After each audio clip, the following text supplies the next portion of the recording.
I don't think so. I actually don't think they can. Really? Why don't we give them a quick walkthrough of what's here? Okay. We won't reveal the unit properly yet because it's not set up, but it's going to take a couple of weeks to get the unit fully done. So you'll see it in the background. We're waiting on transport for some large items. We'll do that when it's done, but for now, we're working on cars, so we'll just show you some shit we're working on. We'll start here. So we have a 2014 Audi S3 in, and this one's been around the block. It started off, it's actually a Japanese import.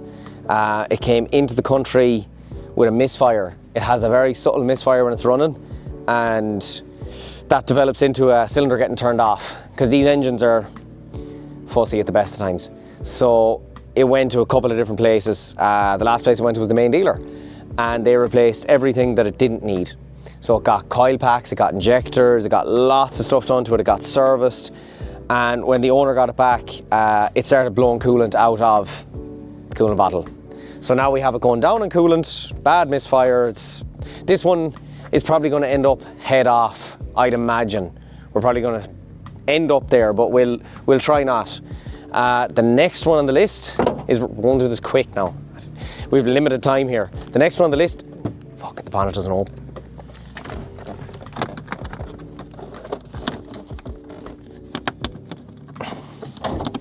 Yes! Excellent. Great success. Okay, this one's a bit more interesting. So it is an Altezza, and it's got a turbo beams. This one was done in, excuse the mess, this wasn't me. This one was done in Japan. It has a full G-Ready turbo kit, and it's running on a Power FC ECU.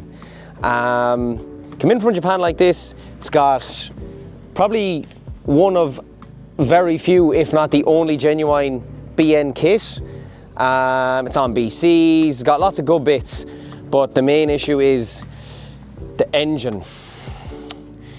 A couple of people have worked on this and it's been left in a mess. The biggest problem with it was the fuse box had melted, and it's getting extremely hot when you're actually driving it pretty hard. So the plan for this is to take off the G-Ready turbo kit. We're putting on a bigger turbo, we're doing an exhaust manifold, we're doing all the pipes, and it's going on a link ECU. I have looked at this. The turbo, while it boosts pretty quick, it's way too small, and it's causing way too much back pressure, and the actual turbine housing glows red. So it's just incorrectly sized for the engine. This one's going to be aiming for about 350 horsepower, 325 on the link. It currently makes 240. Standard, they're 220. So this is making 20 horsepower extra. This will be a fun one. We're going to tidy up the engine bay, get rid of all this mess, make it nice, get it on the link.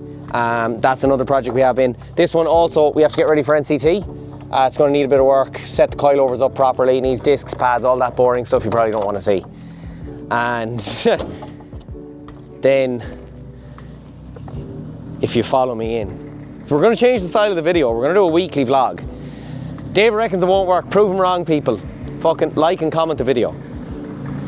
So in here, you can hear it.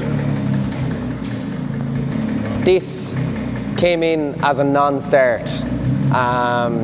It got a new wire and loom. A couple of things were misplaced. It drove for a little bit, and then the next morning you try start it, it didn't start again.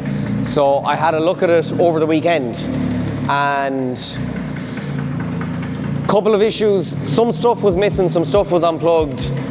I think the main issue with it not starting the first time was the ECU was actually full of metal for some reason. So I cleaned out the ECU, got it all back together, got all the stuff it was missing on, got it running, and now we have found another problem. So as you can see down here,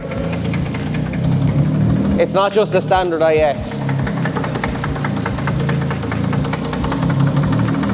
It needs an engine. So this week there's an engine coming for this. It's Monday. There's an engine coming for this on Thursday. So we're going to start getting this ready for its new engine And we also have to make a start on the Altezza outside. So I think that's kind of updated as to what's happening. The new unit is far from ready, but we'll get there. So we'll start with getting this up on the lift, check it over, see what it needs for test, see if there's any other bits and pieces wrong with it, and we'll go from there. So I think on to the next clip. So we have pulled out the IS200 and we have pulled in the Altezza. I've taken off the front bumper because I don't want to smash it. It's already cracked, but with these big kits I'm going to take off the skirts as well. It just makes it a lot easier to get on the lift. But we are going to start by taking the exhaust off. So we'll get it up on the lift, get the exhaust off, get anything that I need to take off it while it's in the air. Then I'm going to take it back off the lift and we're going to set it up over there. We're going to start stripping out the engine bay, taking off all the OG ready pipe work, get the turbo off. Like, I mean, it's not really ideal. There's holes in the intake pipe, which is after the airflow meter. This is split, so that'll also cause it to run lean and run hot as well. But we'll be replacing all this. We're going to do a better job on that. We'll actually move this out of the way, and we are going to sort out. It needs a power steering pump, it needs a few bits and pieces, but we'll get up on the lift, get the bits stripped off underneath, and then get it set up in the corner. And we'll probably be working on the two of them at the same time. We'll have the IS200 here getting the engine, and we'll have the Altezza over there doing the bits and pieces. This one will be nice. There's a lot of custom bits to go on this one, so. I'm saving you doing all the sound effects. It's very majestic out here, isn't it? You can just hear the birds. It is lovely. You're probably wondering what this is. It's a windscreen washer pump out of an Altezza. So the Altezza was running. Well, no. It came in not running. Then I got it running, and now it's not running again. The fuel pump's after giving up. Now, that's not the end of the world because I have one there for it. So we had planned on changing it anyways, because we don't even know if it has an upgraded one. So we're going to, ooh, there's a lot of, do you know what that is? It's cat hair. You can notice, we're doing this outside because I'm still trying to save the floor even though it's fucked. No. No, it's not. It looks like some form of a fucking, wait a second, I think that is a standard fuel pump. That makes sense. That makes sense because the owner of said vehicle was told it had an upgraded fuel pump. And then when it was on the dyno, the last time it was driving, he was running out of fuel. That's probably why. It's like you can't trust what someone says until you actually have it like in your hand. Like I can now tell you it did not have an upgraded fuel pump. So we have an upgraded one here. Follow me, come in here and I'll show you. Come in. Speaking of wind noise, did you see how much money Matt Armstrong lost on his fucking Lamborghini? He was in for like £400,000, he sold it for 230. Yeah, and then he just goes, next car I'm buying, I'm gonna buy a car I like. So if I have to keep it, I don't mind. And we have the upgraded fuel pump. E85 safe. I don't know, pronounce that word there. Cytec fuel technology. This one is E85 safe. Gasoline, ethanol, methanol. So with modern fuels, they've moved to an E10 now, which is a high ethanol content. E85 is what you'd use, what they call ethanol, like. That means 85% ethanol. The problem is the fuel lines in these cars aren't able to deal with ethanol. So if we put this pump in and we put in PTFE fuel lines, then we'll be completely ethanol safe. Also, the injectors we're putting in are also ethanol safe as well. So if he did decide to run ethanol, or if they do increase the ethanol content over the next while, he's not going to have an issue with fuel lines exploding after the car is parked up. I think they're at 10% now, some places are 15. So we're going to get the pump swapped in and see if it starts. We'll get it moved over there then and start stripping it down. We'll get the other one in. So I don't think you're going to hear me once it quietens down. There's no exhaust on it. It's here, yeah. Is it? Yeah. It's running again. Well done, me. So we put the upgraded pump in. It started. I was right. And that's about that. So, what?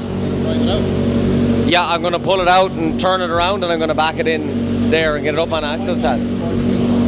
Okay, but usually the turbo makes them quieter, but for some reason it's made it louder. But having said that, that is pretty much a full straight pipe on an Altezza, so it's to be expected.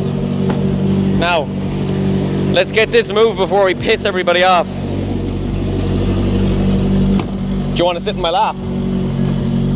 Oh, there's lots.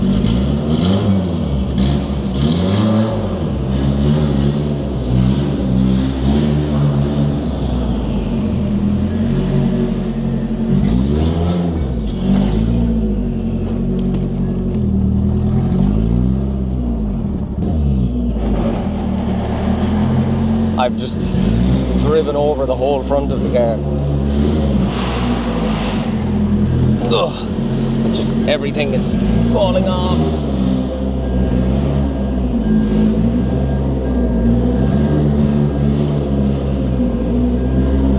How far back can I go?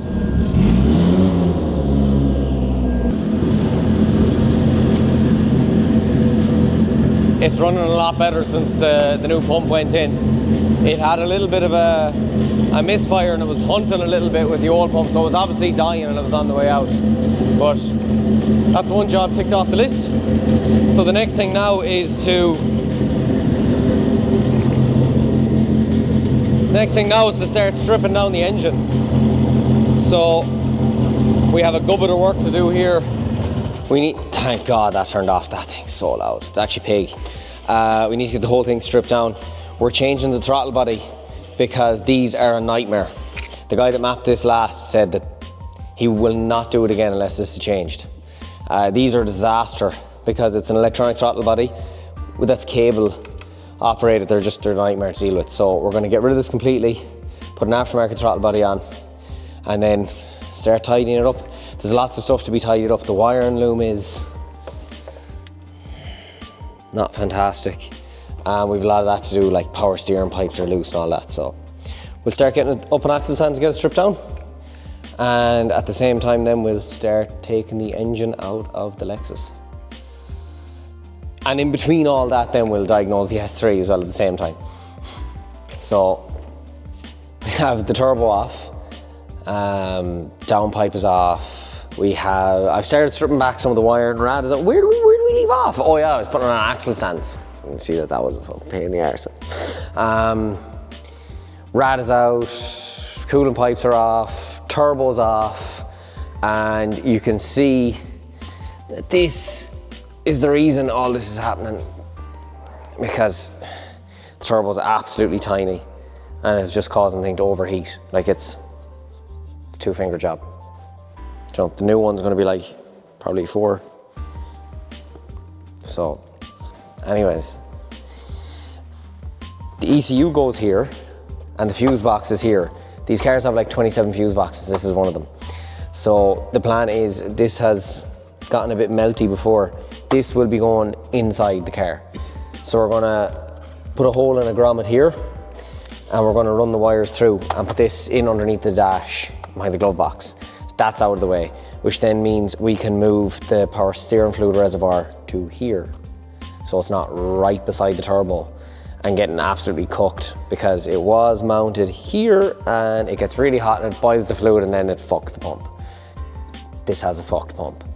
So we're going to put the power steering fluid reservoir here.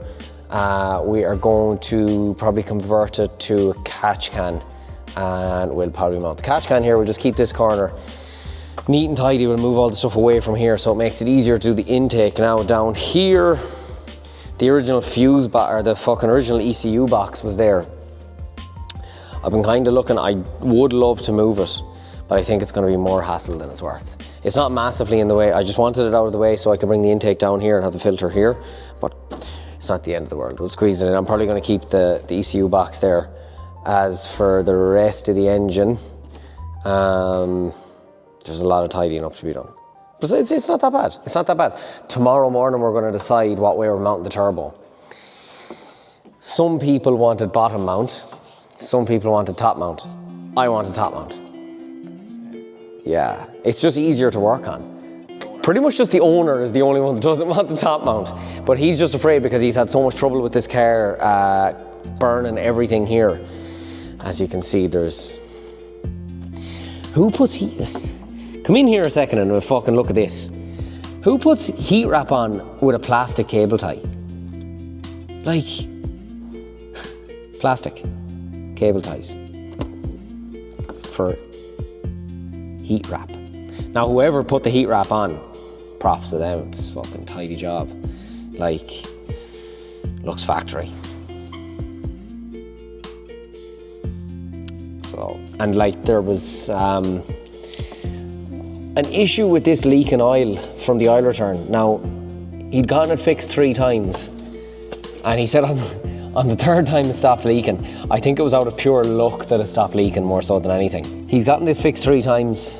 Now the last time it actually stopped leaking, don't ask me how. That's the oil return off the turbo. So you can see there's a lot of this. There's a lot of this all over the car. Tomorrow morning as well, or actually, do you know what, will I bring it in? Will I bring it in now, will I?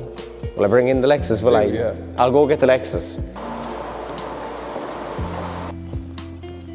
So, get this pulled in. Have you a nice, like, scenic shot of the back of my head? It's like a GTA POV.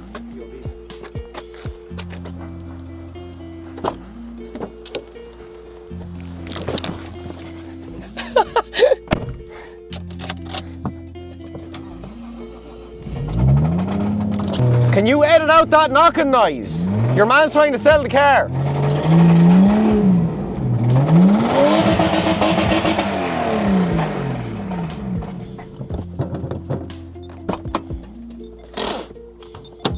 Come here and I'll show you something. Come here and I'll show you something. Boy. So. Oh yeah, okay. Yeah, so we don't wedge it into the throttle body. Yeah. Because then that happens. I know, but it sounded class. And considering the bottom end is gone, it's kind of impressive how it hasn't thrown a rod yet. What an engine. They don't make them like that anymore, do they? Like, this technically is a baby chaser. Chaser Junior. Wait a second. I don't know how I feel about having 2 Lexus IS200s in the garage at the same time. So, Jesus. This one's getting an engine. They're actually not that bad to do an engine on, to be fair. Like, this one is just MCT and engine. I think we went through what was wrong with this. There was metal in the ECU and blah, blah, blah stuff. So it's a fairly straightforward one. It's just take turbo kit off, get it back on the new engine. And the engine's come for this on Thursday, so might tackle into that next week. For now, adios. Bonus material.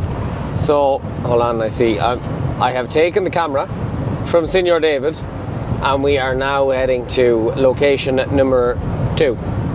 And I'm going to give you a little sneak peek of what I'm at in the evenings. I have a little project on and I've given myself about 2 weeks to get it done. So I said I'll take the camera this evening and I'll show you what I'm at.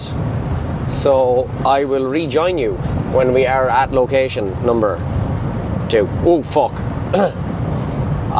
The gimbal is on a little hands-free thing. Just in case you're wondering, I'm not holding it while I'm driving. just in case the RSA are watching.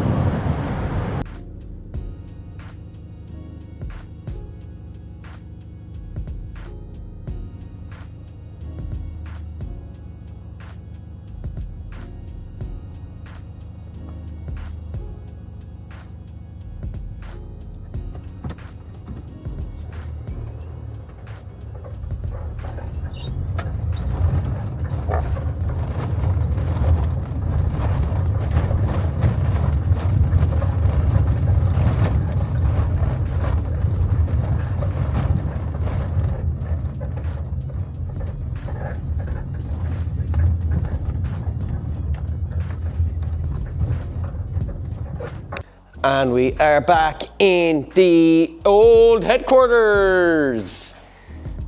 Temporary headquarters. And yeah, that's what I've been at. I know, it looks good. Fuck. Gets me every time. Do you want to look?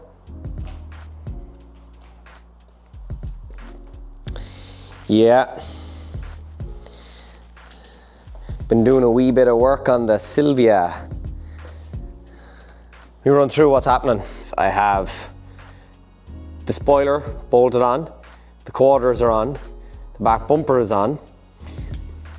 I have the quarters all drilled for the screws. They are not being flushed on. I hate that. It cracks, it never looks good. Screw them on.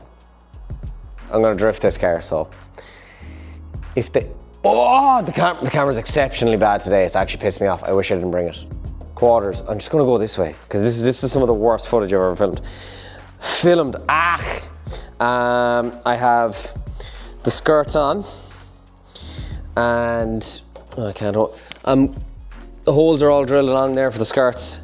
The front wings, I've started fitting them, getting them all gapped up, and little bits of filler, and I've had to do little bits of just fiberglass work here, just to reshape the front of the wing.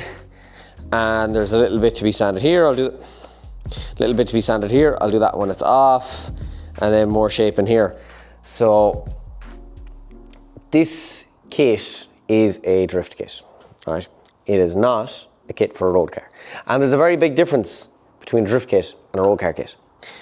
A road car kit fits. A drift kit, it's gonna last 10 minutes and get smashed off. So it's not really that important. But what I'm doing is I'm taking a drift kit and I'm making it into a road kit, which is not the easiest thing to do. So you can see here, I'll give you a little example. So like, see here, along all the edges, where it would have come out of the mold, and there'd be little bits of gel coat missing and stuff like that, and like that corner down there was missing. And you know, we'd put fiberglass on it and make it straight. If it was drift car, it wouldn't matter. I've gone over the whole kit in 80 grit sandpaper to actually flatten the fiberglass. Blocked it with 80, and then I've put guide coat on it. So guide coat, block it with 80. Guide coat, block it with 320. Pain in the arse, best results. So you can see it starts off like, oh my days, this gimbal. It starts off like this. You'll guide coat that, and then you'll block it with 80 grit, and we'll end up with this. Jesus, what is going on with the gimbal? Then you'll end up with this finish here, which is very, very rough, but it's straight. Then we guide coat that, and then we go to 320 grit until all the 80 grit sandpaper marks are gone. At which point it's ready for, the gimbal did some weird, I was here and now I'm there. Was there and haven't used this in a while. Then the kit is nice and flat and it's ready for primer. I do not want to block it with 80 and then high build prime over it and use the high build primer to smooth out the 80 grit scratches, because they will sink. Just don't want to be looking at it. I know it's going to be easy to repaint. I'm not telling you the colour now. But I just don't want to have to deal with heavy scratches coming out in the paint when it sinks. So I'd rather make it fit nice, look good, and last, which is why I'm going down the route of hand blocking it with 320 rather than using primer to take out the scratches. And then once the kit's all blocked, we're going to do coat of white, primer, and then colour on top. So this is currently where we are at. What's the story with the camera? I was trying to use it last night. It's all over the fucking place. What? What's that? Now, oh, that's 1,000 horsepower right there. At least 1,000 horsepower. It looks better now with the cover on, doesn't it? Admit it. I know what you're thinking. I fucked up and I got the turbo too big, but I actually didn't. It just looks bigger than it is. It's the lighting in here or something. It's 400 horsepower turbo, right? We're trying to make maximum 350. So this is spec'd perfectly for what we're trying to do, which means it's not going to get too hot. It's not going to melt anything. The only issue we've run into is that it is hitting the bonnet. But it's not actually, it's just sitting on the old manifold. It's not actually in there fully.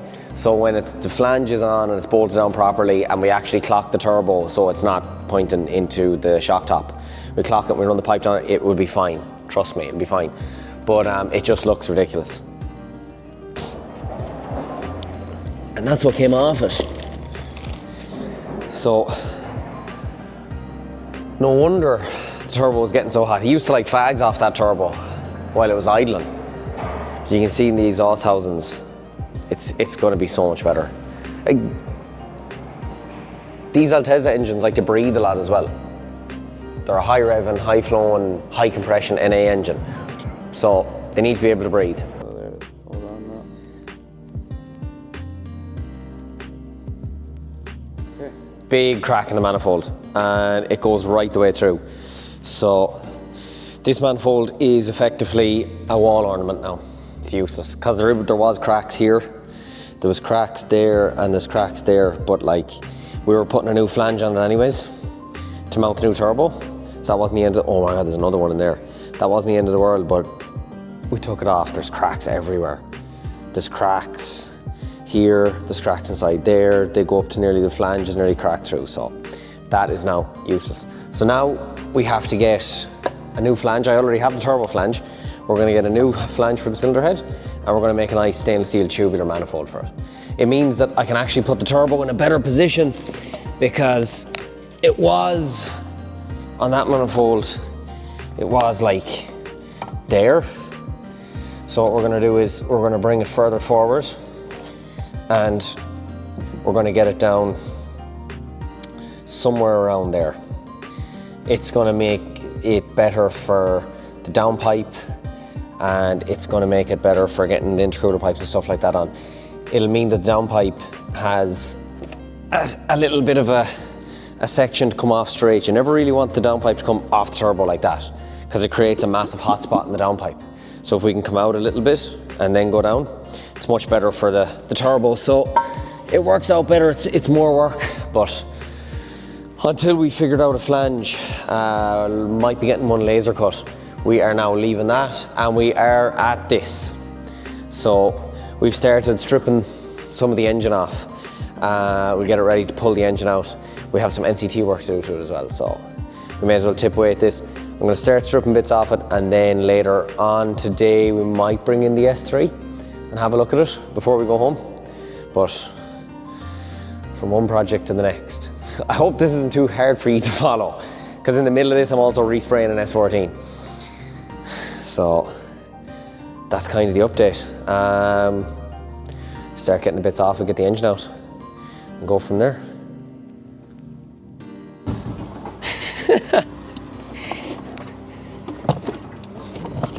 Alright, as you can see, we're putting in the battery. We're gonna bring in the S3. We've started on the Altezza. We're just kind of in the middle of waiting for something. I've started on the Lexus. The oil is draining out of it now. We started pulling the engine. So now, time for the S3.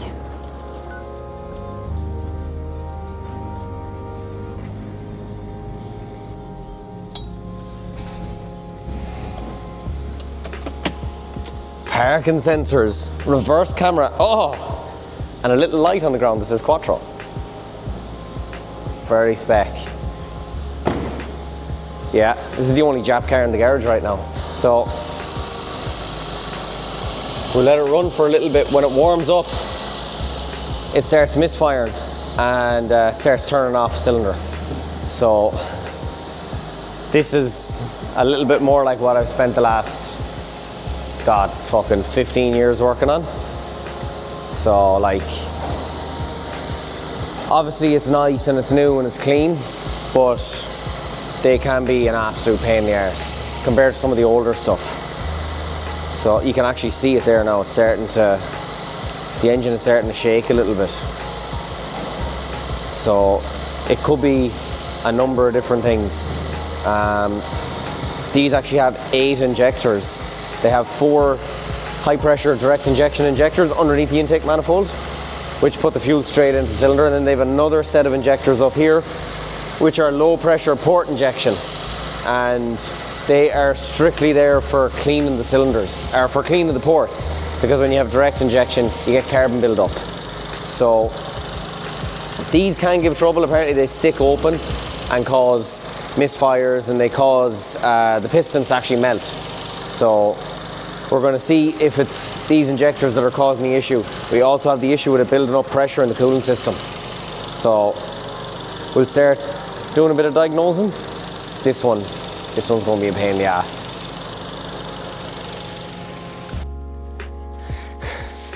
Foul. Are you ready? Final update. So we'll start with, okay, the S3 is fixed. I'll show you what was wrong. There's a lot of people very upset by this now, particularly in Audi Galway, because can we get sued if we call out another business?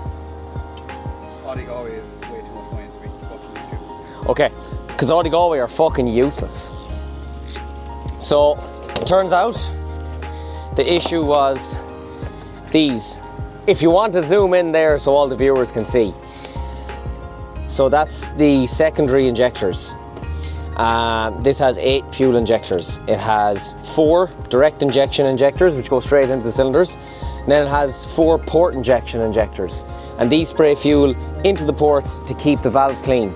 They're not there to make the car run. They don't do anything driving wise. They simply just keep the valves clean, because on a direct injection engine, there's a massive issue with carbon buildup in the back of the valves, because they're not spraying fuel into the ports anymore.